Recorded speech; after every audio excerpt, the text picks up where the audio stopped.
Good morning students. मैं हूं engineer Imran sir. आप सभी का भारत एजुकेशन सर्कल के इस ऑनलाइन प्लेटफॉर्म में स्वागत है। आज का टॉपिक आपके स्क्रीन पर दिख रहा है, वेक्टर प्रोडक्ट, सदिश गुणनफल। इस सदिश गुणनफल को हम लोग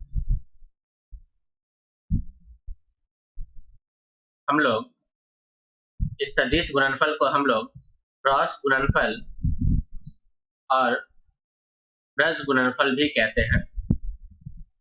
होता क्या है इसमें देखिए, हम लोग सदिश को लिखते हैं ए क्रॉस किससे, बी से, ए क्रॉस बी से, और इसका जो फॉर्मूला बनेगा वो बनेगा ए और बी का परिमाप इंटू साइन थीटा, यानी कि थीटा साइन थीटा साथ में लगेगा एन कैप, जहाँ पे एन कैप जो होगा स्टूडेंट्स वो क्या बताएगा, ए और बी के बीच की दिशा, यानी ए क्रॉस बी की दिशा बदलाएगा, ए क्रॉस बी की दिशा को बदलाएगा। ओके, अब जानिए कि ए और बी किस प्रकार से होंगे। तो ये रहा ए और ये रहा बी।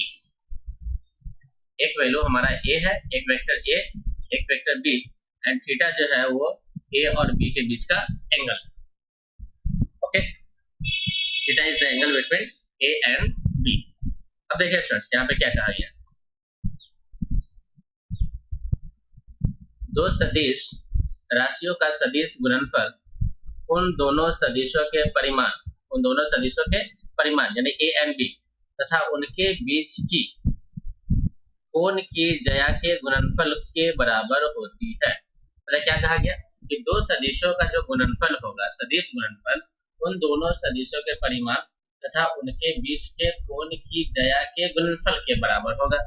दिशा दोनों सदिशों के तल के क्या होगा, लंबवत होगा। यानी जो भी दिशा हमें मिलेगा वो दिशा बिल्कुल कुछ इस प्रकार से होगा, इस प्लेन के लंबवत, इस प्लेन के लंबवत। ओके, ये एन कैप होगा। और जो फॉर्मूला बना ए क्रॉस बी का, वो ए क्रॉस बी का फॉर्मूला बन गया A cross B equal to A B sine theta into N cap, into में क्या, एन कैप। जहाँ पे मीनिंग क्या है इसमें देखे, यहाँ थीटा सदिश ए और सदिश बी के मध्य का क्या है, कोण है। एन कैप सदिश ए और बी के तल के लंबवत एक एकांक सदिश है, एक यूनिट वेक्टर है। दो सदिशों के सदिश गुणनफल से सदिश राशि प्राप्त होती है। यानी जब भी स्टूडेंट्स हम लोग दो सदिश का क्रॉस मल्टीप्लाई करते हैं, सदिश गुणनफल करते हैं, तो उससे प्राप्त राशि जो होगा वो सदिश राशि होगा, तथा थीटा जो होता है वो 180 से छोटा होता है, अर्थात न्यून कोण होता है। अर्थात क्या होता है बताइए स्टूडेंट, न्यून कोण होता है।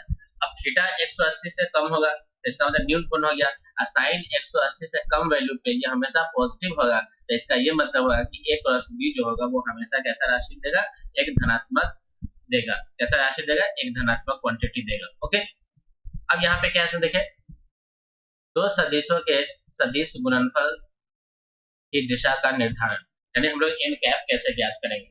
एन कैप ज्ञात करने के लिए हम लोगों ने नियम बनाया है जिसे कहते हैं दाहिने हाथ का नियम। दाहिने हाथ का नियम, दाहिने हाथ के नियम में क्या है इसमें देखे, इसमें कहा गया है कि इस नियम के अनुसार यदि दाहिने हाथ की उंगली को सदिश ए से सदिश बी की ओर मोड़ा जाए तब अंगूठा उनके सदिश गुणनफल की दिशा को व्यक्त करता है। यानी आप दाहिना हाथ लो, दाहिना हाथ में चारों उंगली को ए से किसको ओर मोड़ दो, बी को ओर, तब अंगूठा जो है वो किसकी दिशा बताएगा, वो ए क्रॉस बी की दिशा बताएगा। इसे हम लोग राइट हैंड थंब रूल कहते हैं। दाहिने हाथ का नियम क्या कहते हैं इसे बताइए, राइट हैंड थंब रूल। इस रूल को हम लोग कहते हैं right hand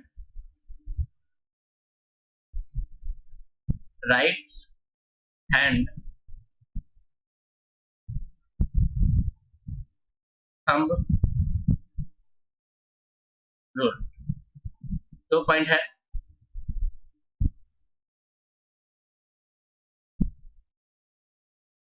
fingers of right hand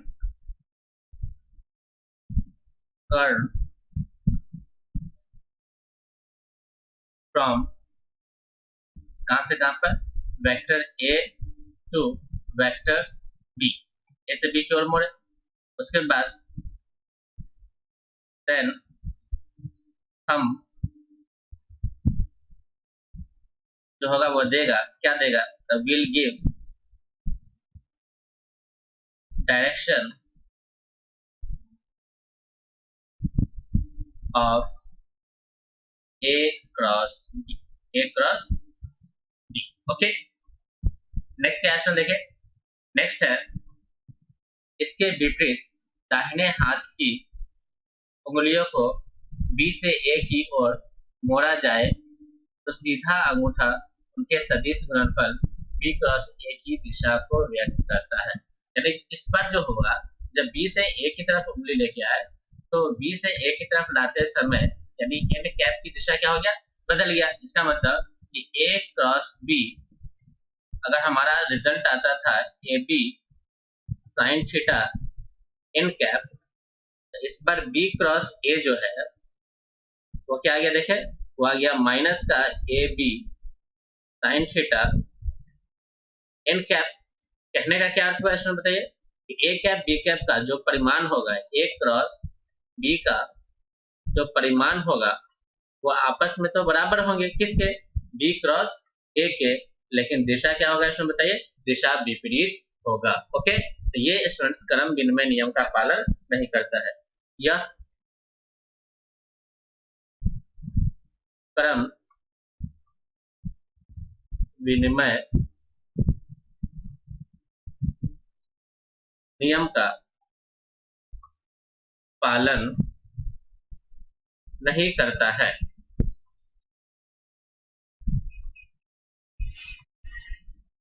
okay, next question देखें। सेकेंड नियम है दक्षिणावर्ती पेच नियम। दक्षिणावर्ती पेच नियम, right hand screw rule, right hand screw rule. इसके अंदर क्या कहते हैं, देखिए, यदि दक्षिणावर्ती पेच नियम की अक्ष को सदिश ए व सदिश बी से परित तल के लंबवत रखकर पेच को ए से बी की ओर घुमाया जाए, पेच को किधर, ए से बी की ओर घुमाया जाए, जिस दिशा में रेखीय दूरी तय होगी वो ए प्लस बी की दिशा होगी। आप ध्यान से रखिए, पेज को रखिए और ए से किधर घुमा दीजिए, बी की ओर। जैसे आप पेज को ए से बी की ओर घुमाएंगे तो पेज आगे की ओर मूव करेगा तो उसकी दिशा आगे की ओर हो जाएगा। अगर पेज पीछे निकलेगा तो उसकी दिशा पीछे की ओर हो जाएगा। ये सिंपल सा नियम है राइट हैंड स्क्रू रूल। यानी आप रखिए, बिल्कुल परपेंडिकुलर रखिए, रखने के बाद आप पेज को ए से बी की ओर क्या करें, घुमाइए। ओके, नेक्स्ट क्वेश्चन देखिए। नेक्स्ट है सदिश गुणनफल के कुछ उदाहरण। सदिश गुणनफल के उदाहरण है स्टूडेंट, सबसे पहले बल आघूर्ण। क्या है बताइए, बल आघूर्ण। इसमें दो चीज होते हैं, एक होता है स्थिति सदिश, एक होता है बल का सदिश गुणनफल बल आघूर्ण यानी टाउ के बराबर होता है। और बल आघूर्ण का जो फॉर्मूला होगा स्टूडेंट, बल आघूर्ण का फॉर्मूला होगा आर क्रॉस एफ, यानी आर क्रॉस एफ। इसे कहा जाता है स्टूडेंट्स टाउ। क्या पढ़ते हैं इसमें बताइए, टाउ कहते हैं। सेकेंड है स्टूडेंट्स हमारा लॉरेंज बल। लॉरेंज बल, लॉरेंज बल में क्या है देखें, इसके अंदर हमारे पास एक आवेश होता है, उसको वेग v से किसी चुंबकीय क्षेत्र b में हम लोग क्या करते हैं, गतिमान करते हैं, और उस क्षेत्र के कारण जो बल आता है उस बल को हम लोग कहते हैं लॉरेंज बल। और लॉरेंज बल का फॉर्मूला हो गया देखिए, F = Q × V cross B। V cross कितना, B, V cross B। Next question देखें, त्रिभुज का क्षेत्रफल। त्रिभुज का क्षेत्रफल, त्रिभुज का क्षेत्रफल। यदि किसी त्रिभुज का आधार, देखिए यहाँ पे, यदि किसी त्रिभुज का आधार A व अन्य भुजा B हो तो त्रिभुज का क्षेत्रफल जो होगा वो S = half of A cross B होगा। और इसके साइन को पॉजिटिव बनाने के लिए हम लोग मॉड लगा देंगे, ये बनेगा half of A cross B, half of A cross B। अब यहाँ पे एक स्टूडेंट और भी चीज देख सकते हैं, देखिए ये रहा A, ये रहा B। अगर यहाँ पे हम एक पैरेललोग्राम बना दे, एक समांतर चतुर्भुज बना दे, तो देखिए ध्यान से कुछ इस प्रकार से होगा। ये हमारा है A, एक भुजा A है और एक भुजा B है। यदि आप दोनों का गुना करोगे, A क्रॉस B करोगे और इसका परिमाप लोगे तो ये कहीं ना कहीं किसके अब क्षेत्रफल बताएगा, तो ये समांतर चतुर्भुज का क्षेत्रफल, समांतर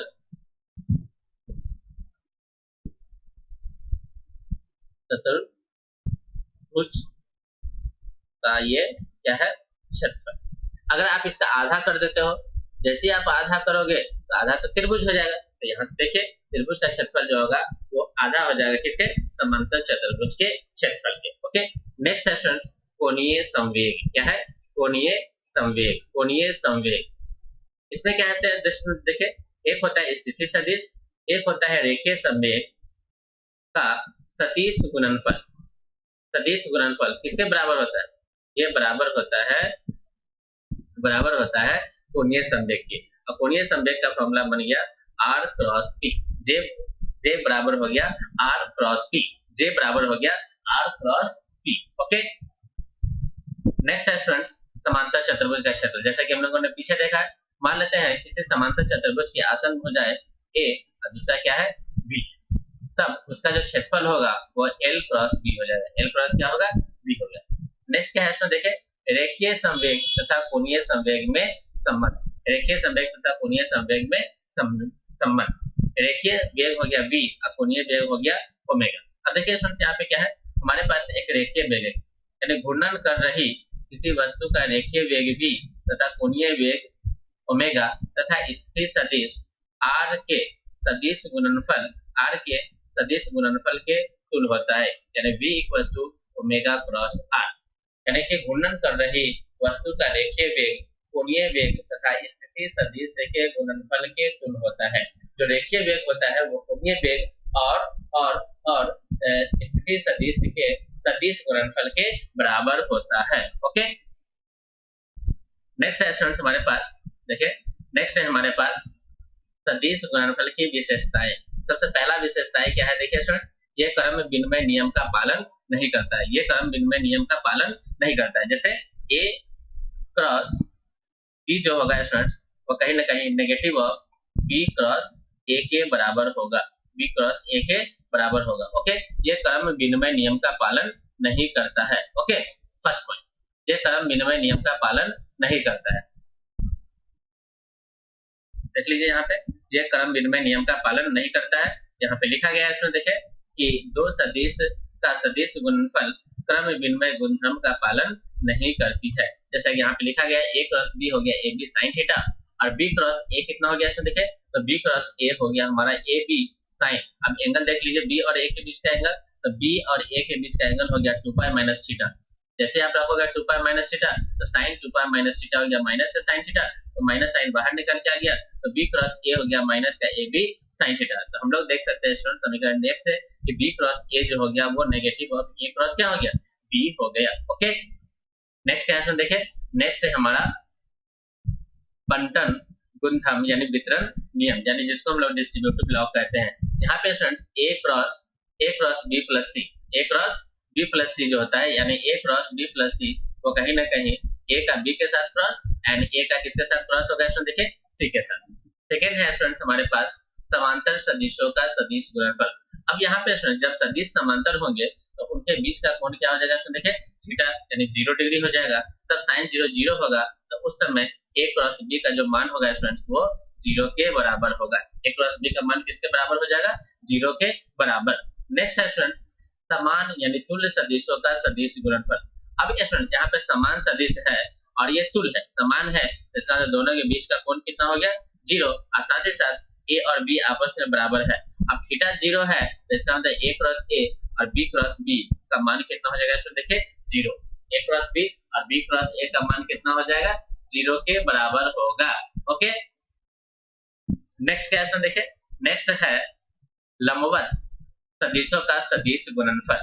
लंबवत सदिशों का सदिश गुणनफल, यहाँ पे देखिए जब दो सदिश लंबवत होते हैं तो उनके बीच का जो कोण होगा वो 90 डिग्री होगा और sin 90 का वैल्यू हम लोग जानते हैं कितना होता है स्टूडेंट बताइए, 1 होता है। तो हम लोग कह सकते हैं कि a क्रॉस b का जो मान होगा वो किसके बराबर हो जाएगा, a क्रॉस b का मान होगा वो sin 90 डिग्री, तो इसका मतलब कि वो हो जाएगा ab के बराबर। किसके बराबर हो जाएगा स्टूडेंट बताइए, ab के बराबर हो जाएगा। ओके, नेक्स्ट है स्टूडेंट्स एकांक सदिशों का सदिश गुणनफल। बिल्कुल सिंपल है, यानी i का i के साथ अगर आप क्रॉस करते हो तो i दोनों समान सदिश है, तो दोनों की दिशा तो हो गया एक ही तरफ, यानी एंगल हो गया 0 डिग्री एंड sin 0 डिग्री का वैल्यू कितना होता है स्टूडेंट बताइए, 0। तो इसलिए हम लोग कह सकते हैं कि i क्रॉस i और j क्रॉस j और k क्रॉस k का आंसर कितना हो जाएगा 0 के बराबर होगा। ओके, यदि स्टूडेंट्स हम लोग i का j के साथ क्रॉस करते हैं तो यहाँ पे एंगल 90 डिग्री होगा और i का j के साथ करोगे जैसी उंगली को आप स्टूडेंट्स i से j की तरफ घुमाओगे तो अंगूठा किसकी तरफ चला जाएगा k की तरफ चला जाएगा। तो हम लोग कहेंगे कि i cross j j cross k और k क्रॉस i का जो वैल्यू होगा वह विशेष तौर पे k कैप j कैप और i कैप के बराबर होगा। यानी i cap cross j cap k के बराबर होगा, j cap cross k cap i के बराबर होगा और k cap cross i cap j के बराबर होगा। यदि स्टूडेंट्स हम लोग इस मल्टीप्लाई को बदल दे यानी i क्रॉस j न कर करके j क्रॉस क्या कर दे i कर दे तो क्रम विनिमय नियम से बाहर में क्या साइन आ जाएगा माइनस का साइन आ जाएगा, क्योंकि ये क्रम विनिमय नियम का पालन नहीं करता है। यानी a क्रॉस b जो होता है वो नेगेटिव और b क्रॉस a के बराबर होता है, तो हम लोग कह सकते हैं कि j क्रॉस i जो होगा वो माइनस का k हो जाएगा। ओके, इसके लिए स्टूडेंट्स डायरेक्शन निकालने के लिए हम लोग इस रूल का यूज करते हैं। अगर आप स्टूडेंट्स यहाँ पे एंटी क्लॉकवाइज चलोगे, एंटी क्लॉकवाइज, तो जो साइन आएगा वो पॉजिटिव आएगा। अगर आप क्लॉकवाइज चलते हो तो जो भी साइन लिया जाएगा वो कैसा लिया जाएगा नेगेटिव। जैसे कि देखिए स्टूडेंट्स क्या है, यदि आप i से इसकी ओर चलते हैं j की ओर, फिगर के अकॉर्डिंग i से j की ओर, तो यहाँ पे तो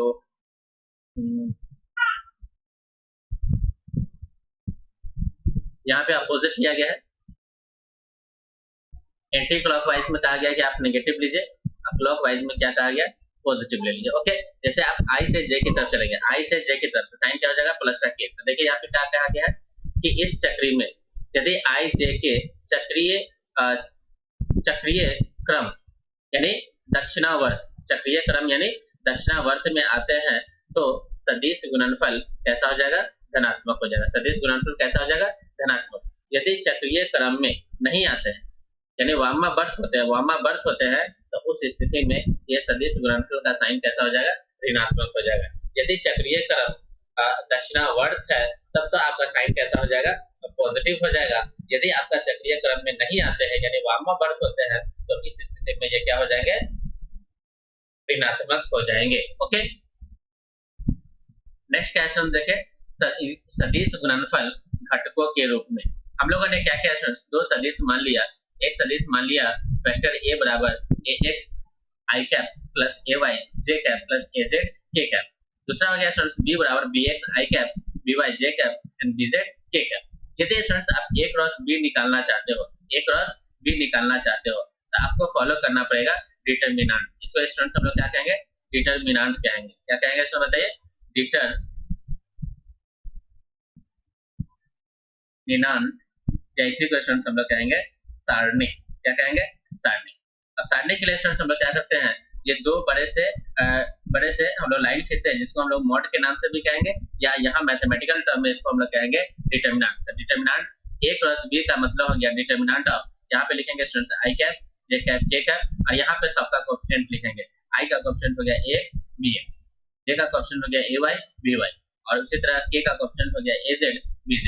अब मल्टीप्लाई करना स्टार्ट करेंगे स्टूडेंट्स। सबसे पहला मल्टीप्लाई हम लोग किसको करते हैं, देखो i को। यहाँ पे स्टूडेंट्स हम लोग साइन को हमेशा पॉजिटिव लेंगे, यहाँ नेगेटिव और इसके साइन को क्या लेंगे स्टूडेंट देखें पॉजिटिव। जैसे ही यहाँ पे पॉजिटिव का i लिया गया, अब मल्टीप्लाई स्टूडेंट सबसे पहले आप इन दोनों का करें तो ay इंटू में क्या हो जाएगा bz, तो ay इंटू में bz।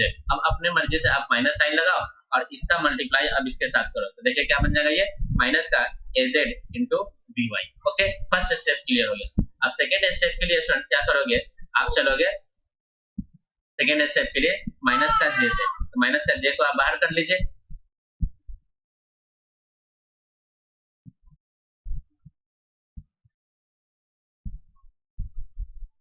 हमेशा यहाँ पे आप माइनस j को बाहर करें, या नहीं किया हुआ तो एक और नियम है, आप प्लस ही लेके चलेंगे तो यहाँ पे प्लस का j कीजिए, लेकिन इस बार मल्टीप्लाई देखिए, इस बार मल्टीप्लाई ऊपर से नीचे आया था, तो इस बार जो मल्टीप्लाई होगा स्टूडेंट देखिए ये बदल गया, साइन बदल गया। हमको एक्चुअल में ऐसे चलना था तो हम लोग इधर से चले, देखिए a से इधर आया है, इस बार उल्टा चले उल्टा। तो हमेशा आप स्टूडेंट्स मल्टीप्लाई जब स्टार्ट करें तो हमेशा मल्टीप्लाई को कहाँ से स्टार्ट करें, राइट हैंड से, देखिए लेफ्ट से स्टार्ट करें। देखिए ये मल्टीप्लाई ऐसे हुआ है, लेकिन जैसे स्टूडेंट्स हम लोग स्टार्ट करने जा रहे हैं j के लिए तो मल्टीप्लाई उल्टा चले, यानी हमको चलना चाहिए था इस लेफ्ट साइड वाले a से, लेकिन हम यहाँ कौन से a से चले, राइट साइड की a से चले, जिसके कारण आप यहाँ पे माइनस कॉमन ले सकते हो।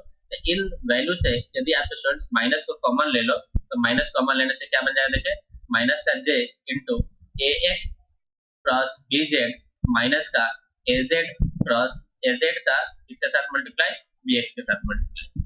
इसलिए हम लोग कहते हैं स्टूडेंट्स कि आप साइन का प्रयोग करें, यानी जे का साइन आप माइनस लेके चले, आप मल्टीप्लाई हमेशा लेफ्ट ए से स्टार्ट करें। कहां से स्टार्ट करें स्टूडेंट बताइए? लेफ्ट ए से। ओके, और जब भी आप एरो को बदलेंगे तो आपको एक साइन माइनस लेकर चलना है, सिंपल सा मीनिंग है। ओके, नेक्स्ट क्या है देखें, सदिश गुणनफल से संबंधित अन्य महत्वपूर्ण बिंदु। सबसे पहला बिंदु क्या कहा गया है देखें, सबसे पहला बिंदु में कहा गया है कि ए क्रॉस बी। देखें, यदि आप ए क्रॉस बी करते हैं और बी क्रॉस ए करते हैं तो मैग्नीट्यूड तो बराबर हो जाएगा, पर साइन क्या होगा इसमें बताइए? अपोजिट हो गया। पहला पॉइंट क्लियर हो गया।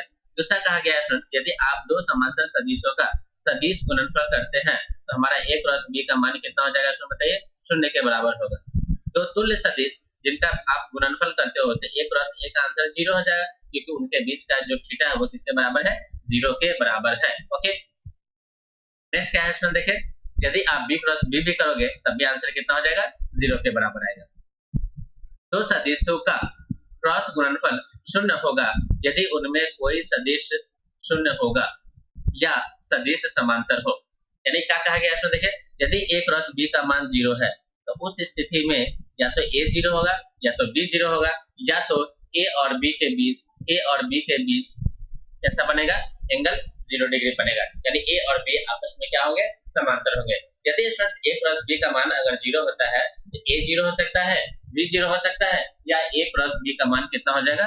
0 होगा, तो ए और बी आपस में क्या होंगे? समांतर सदिश होंगे। ओके, नेक्स्ट क्या है देखें, यदि स्टूडेंट्स ए क्रॉस बी है और ये दोनों आपस में लंबवत है तब उसका जो परिमाणी सदिश होगा वो सिंपली ए बी के बराबर होगा। यदि स्टूडेंट्स आप एकांक दिशा को निकालने जाए तो A cross B upon A B के बराबर होगा, अपॉन ए बी के बराबर होगा। नेक्स्ट क्वेश्चन देखें, A cross B equals to negative of B cross A. यदि इसको आप लेफ्ट साइड में लेके आओगे तो ये पॉजिटिव बन जाएगा, तो ए क्रॉस बी प्लस का बी क्रॉस ए बराबर 0। इसी प्रकार ए क्रॉस बी, बी क्रॉस सी और सी क्रॉस ए, इन सब का मान कितना हो जाएगा इसमें देखें? 0 हो जाएगा। क्यों 0 हो रहा है इसमें देखें? क्योंकि यहाँ पे एक पैटर्न बनना है, यानी A cross B, B cross A बराबर 0, तो A cross B plus B cross C plus C cross A बराबर 0। ओके, सदिश गुणनफल से प्राप्त परिमाणी सदिश कैसा होता है इसमें देखें, सदिश राशि से प्राप्त जो भी हमारा परिमाणी सदिश होगा वो कैसा होगा? सदिश राशि होता है, जो प्रत्येक सदिश के लंबवत होती है, चाहे दोनों सदिश लंबवत हो या न हो। अगर दोनों सदिश लंबवत है तब भी उनके परिणामी सदिश लंबवत होंगे, यदि दोनों सदिश लंबवत नहीं है तब भी जो परिणामी सदिश होगा उनके क्या होंगे? लंबवत होंगे। ओके, नेक्स्ट क्या है देखें, नेक्स्ट नहीं है। ओके सर, तो इस प्रकार से फ्रेंड्स हम लोगों ने आज के सारे कंटेंट को हम लोगों ने कवर कर लिया, सारे कॉन्सेप्ट को हम लोगों ने कवर कर लिया। सभी स्टूडेंट्स से रिकमेंड है कि आप वीडियोस को लाइक करें और इसे अपने दोस्तों के साथ शेयर करें ताकि वो लोग इसका ज्यादा से ज्यादा एडवांटेज उठा सकें। ओके फ्रेंड्स, आप प्रॉपर नोट्स बनाएं और साथ ही साथ उसे टाइम टू टाइम रिवाइज करते रहें। ओके फ्रेंड्स, अगर आप हमारे चैनल पर नए हैं तो चैनल को सब्सक्राइब कर लें और साथ ही साथ बेल आइकन को क्लिक करें ताकि जो भी वीडियो इस चैनल पे अपलोड हो आप सभी को उसका डायरेक्ट